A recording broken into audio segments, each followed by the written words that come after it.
Bonjour à nouveau, chers amis internautes. Nous démarrons la une des journaux de ce matin par le quotidien Fraternité qui titre ce matin manchette loi d'amnistie en faveur de certains détenus. La commission des lois propose le rejet. La plénière de l'Assemblée nationale tranchera.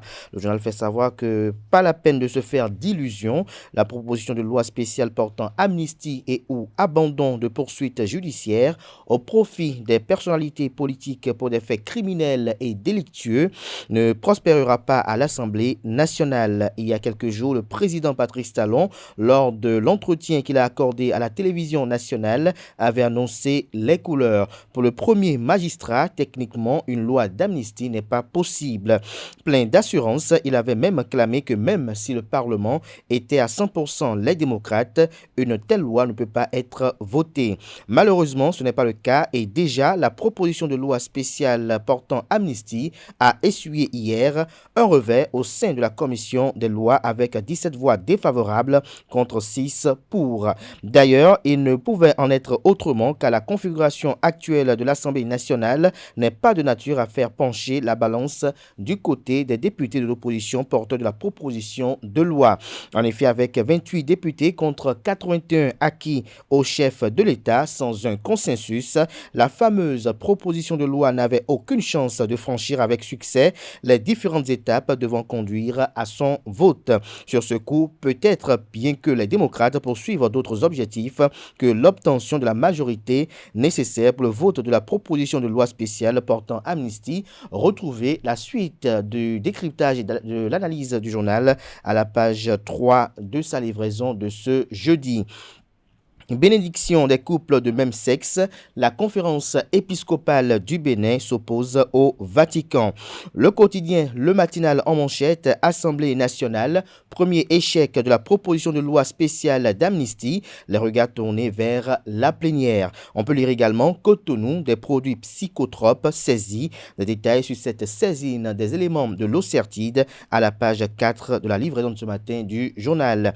Matin libre ce matin en manchette, titre avec pour illustration le logo du parti politique Les Démocrates et la photo du président Louis Gbéounou Vlavonou, président de l'Assemblée nationale du Bénin. Le journal titre Révision de la Constitution. Le parti Les Démocrates dénonce un complot. Pourquoi ça part de Vlavonou, s'interroge le journal. Retrouvez des précisions aux pages 2 et 5. Osons le dire. Allons-nous droit vers un coup d'État constitutionnel, s'interroge le titre. Retrouvez des détails sur le titre qui a tout l'air d'une analyse politique à la page 5 de la parution du matin du Canard qui nous apprend qu'en visite d'amitié et d'affaires au Bénin, Tony Eloumelou veut faire de UBA Bénin la banque des Béninois. Le Béninois libéré communique ce matin en manchette, déclaration de presse, révision de la Constitution. Le parti politique Les Démocrates s'y oppose, des précisions en page 8. Assemblée nationale après son rejet par la commission des lois, la plénière pour le sort final de la proposition de loi d'amnistie. Retrouvez l'article du journal à la page 5 de sa livraison. L'Indépendant ce matin manchette parle de résurgence de la mafia des universités privées au Bénin. Le laxisme de la ministre Éléonore Yaïla Descamps et du directeur général de l'enseignement supérieur des gestes déshonore le Bénin. Plus de 1000 faux diplômés délivrés chaque année aux étudiants nigériens. C'est la fameuse filière anglophone. Les universités privées béninoises impliquées connues. Des détails sur ces dénonciations du confrère à la page 3 de sa livraison de ce matin. Débat autour de la libération de Rekia Madougou, de Joël Frédéric Aïvo et retour des exilés politiques au Bénin. La proposition de loi d'amnistie spéciale rejetée en commission des lois. Le challenge ce matin en manchette parle de la célébration de la nativité du Christ et fête du Nouvel An à Zé. L'honorable Nestor Noutaï fortement engagé aux côtés des orphelins dans les 11 arrondissements de Zé. Toujours à la une de Le Challenge de ce matin, proposition de loi d'amnistie, cascade d'opposition de députés, le projet mort-né.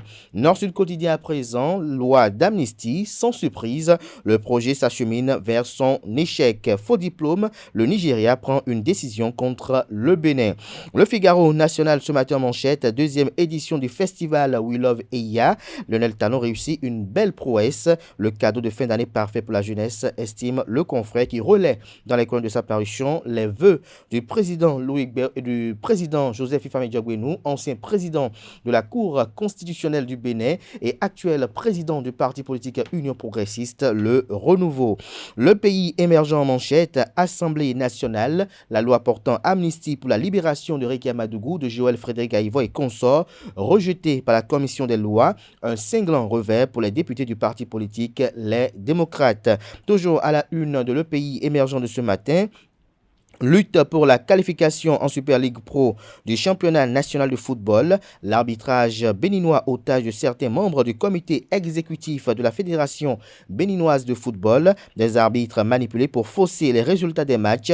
Le président Mathurin de Chacus doit grandement ouvrir les yeux. Les 4 vérités ce matin en manchette pour préserver la paix dans cette nouvelle année 2024. La Fondation Malekhossou fait une demande aux politiciens. Bénin veut du nouvel an. Le message de Christelle Houdonoubo Alioza à Patrice Talon, à Claudine Talon, aux dirigeants et militants du parti politique Union progressiste Le Renouveau et aux Béninois sont à retrouver à la page 12. Suite à la rencontre des présidents des institutions de la République, les démocrates disent non à la révision opportuniste de notre constitution qui ouvrirait la voie à un 3e mandat. Retrouvez le compte rendu de la sortie médiatique effectuée à cet effet dans les colonnes de la page ce matin du journal. La boussole ce matin en manchette, rejet de la proposition de loi sur l'amnistie en commission, débat clos, s'exclame le journal. La grâce présidentielle, seule option pour les détenus. Santé, comment prévenir et prendre en charge la cataracte, c'est à retrouver dans les colonnes de la page ce matin du journal. La tribune de la capitale à la une ce matin en passe de livrer des produits psychotropes, un individu interpellé à Cotonou. La cloche à sa une, perspective 2026, OB, sujet de toutes les conversations, OB, sujet de toutes les conversations. Retrouvez l'article du journal à la page 3 de sa parution de ce matin. Actu Express, jeunesse, leadership et management au Bénin et en Afrique. Ulrich Adjovi en pôle position, communique le journal, opérationnel dans les secteurs de l'événementiel et de l'organisation des spectacles, dans la restauration et dans le divertissement et bien d'autres domaines de création de la plus-value. Le président directeur général du groupe Empire, force admiration et mérite respect, estime le confrère. Réédition de compte aux populations de la 16e circonscription électorale et communion en période de fête de fin d'année, Chantal Aï s'illustre avec éloquence. Des détails sur le titre du journal dans les colonnes de sa parution de ce matin.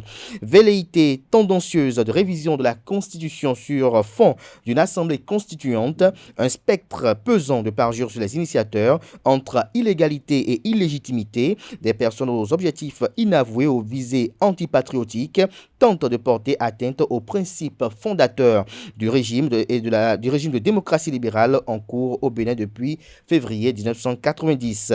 Nous bouclons ce matin, avant de boucler, bien évidemment, découvrons la une de Défi Info qui titre ce matin à sa une, nouvelle révision de la Constitution du Bénin, urgence d'éviter à Patrice Talon une fin de mandat à polémique, de trop, cette révision pue, estime le journal. L'hebdomadaire satirique et humoristique paraissant à Cotonou pour boucler ce matin, pour tenir après les dépenses des fêtes, les 10 commandements de janvier. 1. Ne jamais se réconcilier avec sa chicha en janvier, c'est trop tôt. Ne jamais prêter de l'argent en janvier. 3. Retrouvez la suite dans les colonnes de la parution de cette semaine. Le déchaîné du jeudi qui est disponible dans les kiosques et commercialisé au prix de 500 francs CFA. Ce sera tout pour la présentation de quelques titres parus ce jour dans la presse locale. Les quotidiens sont disponibles dans les kiosques, également accessibles en ligne pour ceux d'entre eux disposant bien évidemment d'un site internet. Place à présent au bulletin matinal d'information qui est présenté par Nonsirine Fatoumbi.